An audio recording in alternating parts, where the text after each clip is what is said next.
ay inspired dahil sa Lunes ay ipapasa na sa Kongreso ang 5-year term ng ating mga punong barangay at officials.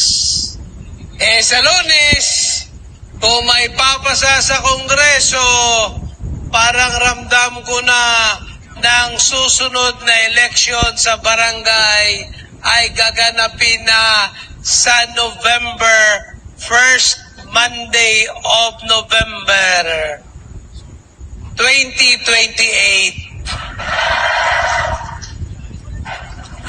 Kung mangyari yan, congratulations sa inyong lahat.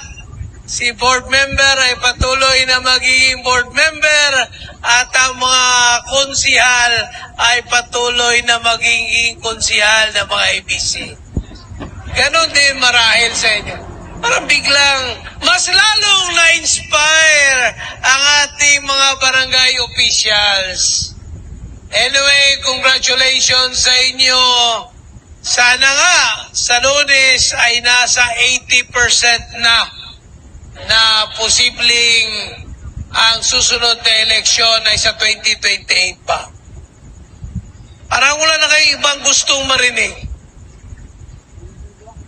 Parang yun lang ang tanging hinihintay ninyo at gusto ninyong marinig. At siguro panahon na para ako'y bumaba dito sa entablado.